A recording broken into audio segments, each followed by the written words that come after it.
রাগে অনুরাগে পর্ব ৩৯ লিখেছেন সুহাসিনী ফাতেহা।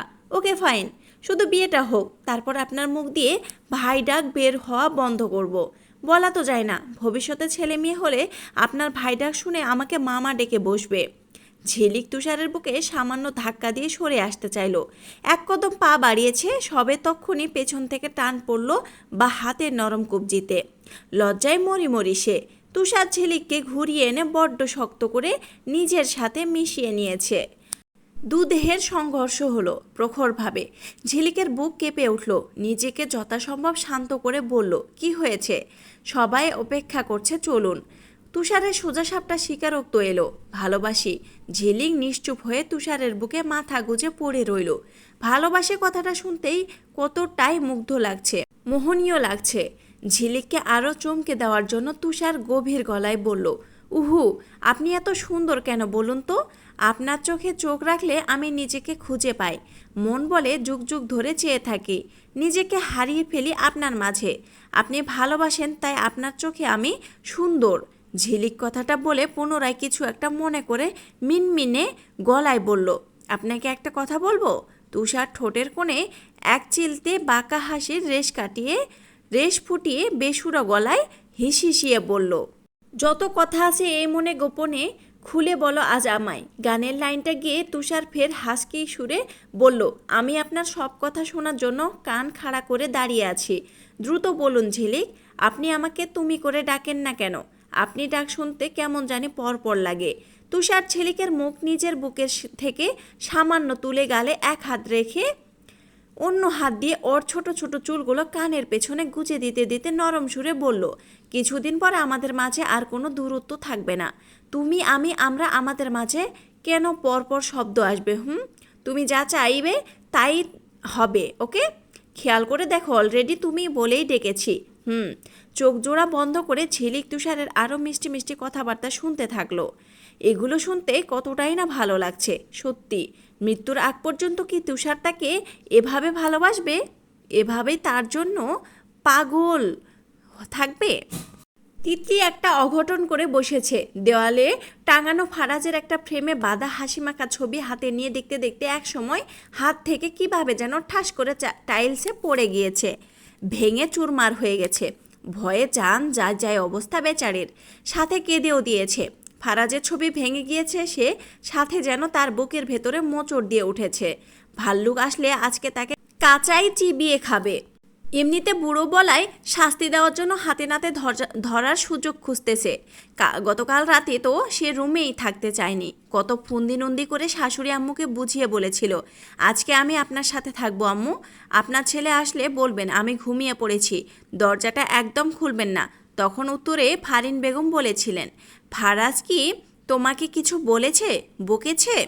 তিতলি দুপাশে মাথা নেড়ে না সূচক বুঝালো। আরও বানিয়ে পেঁচিয়ে একটা কথা 10টা কথা বলেছে শাশুড়িকে। ফারিন বেগম শেষে পুত্রবধূকে নিজের পাশে রেখেছেন। আফজাল খান অন্য রুমে শুয়েছেন। রাতে যখন তিতলি গভীর ঘুমে বিভোর, তখন ফারাজ রেগেমেগে এসে তিতলিকে কোলে করে রুমে নিয়ে এসেছে। তখন তিতলির গভীর ঘুমটা ভেঙে গিয়েছে, কিন্তু রুম যাওয়ার ভান ধরেছিল পুরোটা সময়। ফারাজ ফ্রিজ থেকে বরফ এনে তার গালে বরফ লাগিয়ে দিয়েছে। তার আঙুলের দাগ এমনভাবে বসে যেতে হবে। মেয়েটার সব কিছু অমন তুলতুলে নরম কেন? সামান্য ছুঁয়ে দিলেই চাপ বসে, শক্ত করে ধরলে দাগ বসে। ফারাজ অনেকক্ষণ বরফ লাগানো শেষ করে তিতলির ঘুমন্ত মুখে কিছুক্ষণ একদৃষ্টে তাকিয়ে থেকে তিতলির ভেজা গালে কতক্ষণ যে নিজের নরম ঠোঁটে চেপে ধরে রেখেছিল তার ইয়ত্তা নেই। তিতলি সজাগ অবস্থায় কেঁপে কেঁপে উঠছে, তবে চোখ দুটি বন্ধ। ভাবখানা এমন যেন সে সত্যি রাজ্যের ঘুম ঘুমাচ্ছে, আর ফারাজ সেটা টেরও পেল না। ফারাজ একসময় তিতলির কানের কাছে মুখ নিয়ে গলা নামিয়ে মৃদু স্বরে বলে, সরি ফর দ্যাট। কথাটা বলে তিতলির কানের পিঠে শব্দ করে চুমু খেলো। তিতলি নড়ে চড়ে উঠল। হতবিহ্বল, বিস্মিত, হতভম্ব হয়ে গিয়েছিল সে। তাকে সরি বলছে, সে স্বপ্ন দেখছে না তো? বোকা মানবী মুখবয়বে অবিশ্বাস নিয়ে ভেবেছে। সে কি এখন চোখ খুলে ফেলবে, না চোখ বন্ধ করে রেখেছে সে? তার গাল টেনে ধরে আবার তাকে বরফ লাগিয়ে দিচ্ছে। ব্যাপারটা তিতলির কিশোরী মনে অদ্ভুত ভালো লাগার সৃষ্টি করলো। লোকটাকে এতদিন ধরে যতটা পাষাণ ভেবে এসেছে ততটা পাষাণ নয়। সে তো ভেবেছিল এই পাষাণ লোককে ভালোবেসে কোনো দিন জানে তাকে বেদুইন চলে যেতে হয়। ফারাজ কিছুক্ষণ পর বাম কাত হয়ে বিছানায় শুয়ে পড়ল। পেশিবহুল হাতের সাহায্যে আলগোছে তিতলির পেট জড়িয়ে তিতলিকে টেনে এনে তিতলির পেট তার বুকের মিশিয়ে নিয়ে বিড়বিড় করে বলছিল, ইউনো, আমি 80 বছরের বুড়ো হয়ে গেলেও তোমাকে আমার সাথে থাকতে হবে সারা জীবন। তিতলি চুপচাপ কান খাড়া করে দিয়ে শুনছে সব। চোখ বন্ধের মাঝে ওপাশ ফিরে মিটিমিটি হাসছিল। মনে মনে তিতলি বলছিল, আহারে, বুড়ো বলাই মনে হয় গায়ে লেগেছে। আন্দাজ করলো সে প্রথম থেকেই ফারাজকে জ্বালিয়ে আসছে। 1 মিনিট শান্তি দেয়নি ফারাজকে। যেদিন কলেজে প্রথম দিন ফারাজ জয়েন করেছিল, তিতলি সেদিনই ক্রোন আইসক্রিম খেতে খেতে ভুলবশত ধাক্কা লেগে ফারাজের সাদা শার্টে গোটা আইসক্রিম মেখে দিয়েছিল। সেদিন ফারাজ তাকে কিছুই বলেননি, শুধু তিতলির উপর কটমট দৃষ্টি ফেলে চলে গিয়েছিল। সেদিনের পর থেকে আরও কত ঘটনা ঘটেছে। তখন থেকে তার এসব ভুলভাল উল্টাপাল্টা কাজ, মুখে মুখে তর্ক করা সব সহ্য করে আসছে। এটা কম কথা নয়। তিতলির আজ সত্যি ভাল্লুকের ওপর মায়া হচ্ছে। তিতলি রুমে দাঁড়িয়ে দাঁড়িয়ে ফারাজের হাসিমাখা ছবিটা হাতে নিয়ে রাতের কথা ভাবছিল আর মুচকি মুচকি হাসছিল। তখন হুট করেই ঘটনাটা হলো। কাচের ছবিটা ভেঙে শেষ। কাচের ফ্রেম ভেঙে চারপাশে টুকরো টুকরো হয়ে গিয়েছে। তিতলি কি করবে না করবে কিছুই বুঝতে পারছে না। শাশুড়ির কাছে শুনেছে এটা নাকি ফারাজের খুব শখের ছবি। ভয়ে কেঁদে দিয়েছে মেয়েটা। বিড়বিড়িয়ে আওড়ালো, আল্লাহ বাঁচাও আমাকে।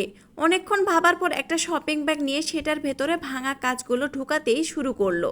হাতে কাচ লেগে কেটে গেছে, রক্ত বের হয়েছে। ব্যথা পেয়ে উফ শব্দ করে উঠলেও থামলো না। অন্য সময় হলে কেঁদে কেটে মাথা তুলতো কাটা হাত দিয়ে। সব ঢুকিয়ে শপিং ব্যাগ সহ খাটের নিচে লুকিয়ে রেখেছে। মন থেকে ভয় কমানোর জন্য বাবাকে ফোন করলো। ফোন রিসিভ হতেই তিতলি বলল, আসসালামু আলাইকুম আব্বু। তৌসিফ শেখ, ওয়ালাইকুম আসসালাম। কেমন আছো আম্মা? তিতলি, ভালো। তুমি কেমন আছো আব্বু? তৌসিফ শেখ, আলহামদুলিল্লাহ ভালো। গলা এমন শোনাচ্ছে কেন? তিতলি, কই না তো, আমি একদম ঠিক আছি আব্বু। তৌসিফ শেখ, আব্বুকে মিথ্যা বলো না আম্মা। কোনো কিছু নিয়ে ভয় পেয়ে আছো বলো। তিতলি নিজের ভয় আড়াল করে আব্বুকে বলল, কোনো কিছু নিয়ে ভয় পাই নি আব্বু। তৌসিফ শেখ, জামাই কোথা? জামাইয়ের কথা জিজ্ঞেস করে তিতলি যার ভয়ে নিজেকে সান্ত্বনা দিতে বাবাকে ফোন করলো তার কথা জিজ্ঞেস করেছে। সে বলল বাইরে গেছেন। বাবা মেয়ে আরও কিছুক্ষণ কথা বলে রেখে দিল। আব্বুর সাথে কথা বলে শেষে তিতলি নিধির সাথে কথা বলে ঘটনাটা শেয়ার করেছে। নিধি বলেছে ধমকাতে আসলে রোমান্টিক কথা বলবি। ফারাজ বাড়িতে এসেছে প্রায় রাত 11টায়। তিতলি ড্রয়িং রুমে বসেছিল।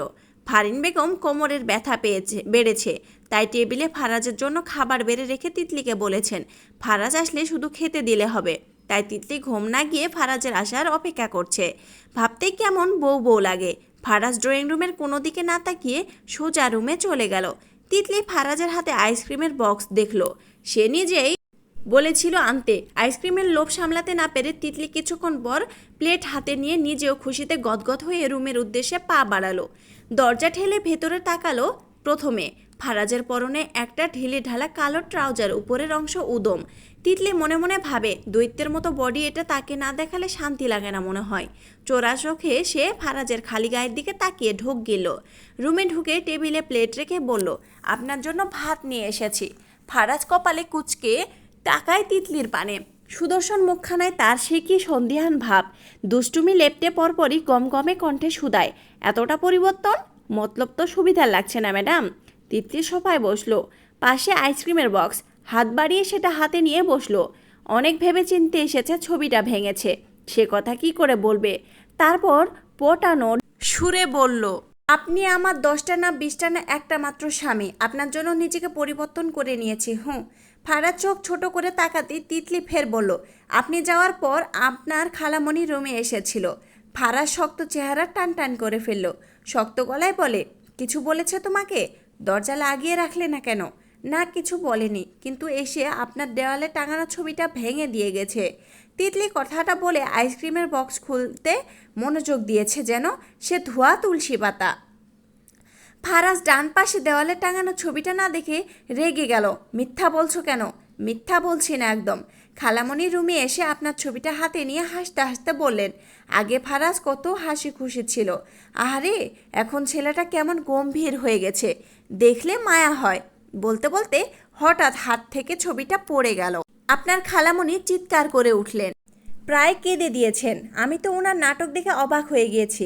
আমাকে আরও অবাক করে দিয়ে বললেন, হাত থেকে ভুল করে পড়ে গিয়েছে। আমি অনেক কথা শুনিয়েছি। ফারাজের বিশ্বাস হলো না তিতলির কথা। কপালে সূক্ষ্ম ভাঁজ পড়েছে। তরন্ত ক্ষিপ্ত চোখে আশেপাশে চাইল। তিতলি আইসক্রিম খাওয়া শুরু করেছে।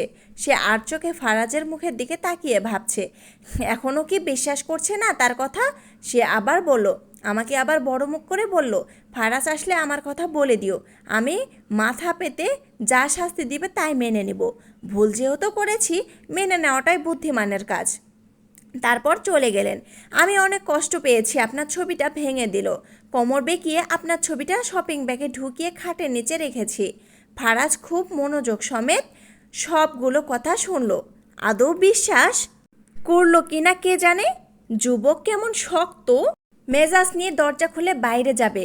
তিতলি তো খুশিতে শেষ, তার কথা শেষ করে নিয়েছে। কিন্তু এখন মনে হয় নাসিমা বেগমের কাছে যাচ্ছে। এটা এখন কিছু দেশে হতে দিবে না। চঞ্চল পায়ে দৌড়ে এসে ফারাজকে পেছন থেকে জড়িয়ে ধরল। বলিষ্ঠ পুরুষের পেট জড়িয়ে রাখতে হিমশিম খেয়ে যাচ্ছে রমণী। ফারাজের উদম পিঠ থেকে পুরুষালী শরীরের সুবাস তার নাসারন্ধ্র ভেদ করছে। যেমন মস্তিষ্ক কাজ করা বন্ধ করে দিয়েছে কিশোরীর, চোখ দুটো বন্ধ করে প্রেম প্রেম কণ্ঠে বলল, থাক, লাস্টবারের মতো ঘষিটি খালামণিকে মাপ করে দেন। সেদিন বমি করতে করতে যাওয়ার পথে বসেছিল, কিন্তু পরের বার যদি এমন ভুল করে তাহলে আপনার আগে আমি ওই মহিলার সবগুলো চুল টেনে ছিঁড়ে ফেলবো, কেমন? এখন তো অনেক রাত হয়ে গিয়েছে। অসহায়দের মাপ করে দিলে আল্লাহ খুশি হন, সাথে আমিও খুশি হব। ফারাজ থমকায়। যুবকের পা দুটো থেমে গিয়েছে। সে চোখ নামিয়ে তাকায় তার খালি পেটে জড়ানো তিতলির মোলায়েম দু হাতের পানে। এই কি কখনো বড় হবে না? বুদ্ধিশুদ্ধি হবে না? তাকে বোকা বানায়, কত সুন্দর করে মিথ্যা বানিয়ে তাকে বোঝাচ্ছে। ভাবে মেয়ে বোঝে না কিছু। নিজের কথা নিজে কিভাবে সাজিয়ে বলছে তাকে। ইচ্ছে করছে কয়টা কড়া কথা শোনাতে, কিন্তু তার রাগ হচ্ছে না কেন জানি। পাখি ভাল্লুকের খাঁচায় পা দিচ্ছে। নিচ থেকে তখন পাখিকে একটু শিক্ষা দেওয়া যাক।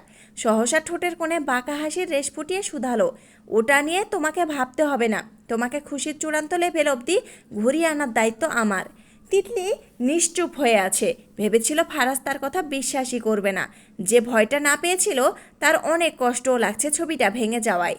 সে ঠিক এমন একটা ছবি এভাবে বানিয়ে আবার দেওয়ালে টাঙাবে। কিন্তু আসলে কি তার কথা বিশ্বাস করেছে? যদি না বিশ্বাস করে তাহলে কিছু বলছে না, ধমকাচ্ছে না কেন? বিশ্বাস না করলে না করুক। এমনিতে ওই ডাইনি ঘষেটি খালামণিকে তার একটুও ভালো লাগে না। এখনও যায় না কেন কে জানে। এত কথা শুনিয়েছে সে, হলে তো জীবনে আর এ বাড়িতে চটকাতেও পা দিত না। আসলেই ভদ্রমহিলাটা সাহস আছে বলতে হবে। তিতলি তখনও ফারাজকে জড়িয়ে ধরে রেখেছে। ফারাজ নিদারুণ স্বরে বলল, তো জেনে বুঝে কাছে আসছো তো? এখন যদি আমি কিছু করে দিই পরে কাঁদবা। কী করবেন? তোমার সাথে এখনও আমার অনেক বোঝাপড়া বাকি আছে। ভুলে গেলে? কাল রাত থেকে যে পালিয়ে বেড়াচ্ছ সেটার ফল কি হতে পারে একবারও ভেবেছ? আমি এখনও রেগে আছি।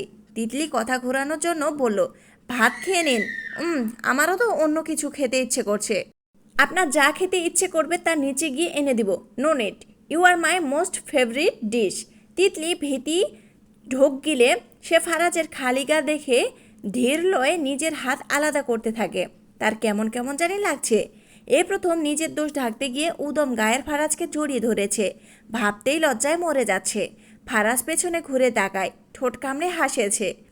এবার সে নিজেও সামনে ঘুরে তিতলির কোমর জড়িয়ে নিজের সাথে চেপে ধরে হিসিয়ে বলল, এবার তো তোমাকে ছাড়ছি না আমি। আগেই বলছি হুটহাট আমার কাছে ঘেঁষবে না। আমি বড্ড ভয়ঙ্কর, কখন কি করে বসবো সেটা বুঝতেও তোমার গোটা রাত কেটে যাবে। ফারাজ তিতলিকে কিছু বলার সুযোগ দিল না। গলায় মুখ ডুবিয়ে কামড়ে দিল। তিতলির নাকের ডগায় নাক ঘষল। জোরালো পায়ে এক পা দু পা সামনে এগোতে এগোতে আচমকা জিভ দিয়ে তিতলির ঠোঁটের পাশে শুকিয়ে লেগে থাকা ভ্যানিলা আইসক্রিম খেয়ে নিল। ইয়াম্মি! এর মাঝে আরও 3টা দিন কেটে গেল। ফারাজ তিতলির সম্পর্ক একটু হলেও স্বাভাবিক হয়েছে, তবে পুরোপুরি নয়। সময়ের সাথে সাথে দুজন দুজনকে বুঝবে, জানবে, তারপর তো ভালোবাসার উৎপত্তি। অনেক বোঝার বাকি, জানার বাকি। আজকে শুক্রবার, ঘড়িতে সকাল 9টা, সবার ছুটির দিন। সকাল সকাল হুঁশিয়ার সাহেব ফোন করেছেন সবাইকে নিয়ে যাতে আজকের মধ্যেই টাঙ্গাইলে রওনা দেয়। হুঁশিয়ার সাহেবের বাবা মায়ের মৃত্যুবার্ষিকীতে বড় করে মেজবান দিবেন পরশু। ফারিন বেগমও অনেক দিন হয়ে গেল বাপের বাড়ি যান না, তাই তিনি যাওয়ার জন্য এক পা খাড়া করে দাঁড়িয়ে আছেন। কালকে ফরহাদও কানাডা থেকে এসেছে। ড্রয়িং রুমে সবাই বসে আছেন, এমনকি ফারাজও। সবার মাঝে হুঁশিয়ার সাহেবের সাথে কথা বলেছেন ফারিন বেগম। ফরহাদ মাকে বলল, কি বলল নানা ভাই? আমার নানা নানির মেজবা দিব। তোর নানা নানি আমাদের সবাইকে খেতে বলেছে, তোর চাচাদেরও বলেছে ফোন করে। তাহলে ভালোই হবে আম্মু, এতদিন কানাডায় থেকে বোরিং হয়ে পড়েছি, ওখানে খাওয়া দাওয়াও কেমন জানি। ফারাজ সবার কথা শুনে উঠে চলে যাবে। ছোটবেলায় সে বেশিরভাগ টাঙ্গাইলে থেকেছে, প্রায় ক্লাস 5 পর্যন্ত পড়েছে সেখানে। নানা ভাইয়ের নেটা ছিল। এখন বড় হতে হতে বদলে গিয়েছে সব।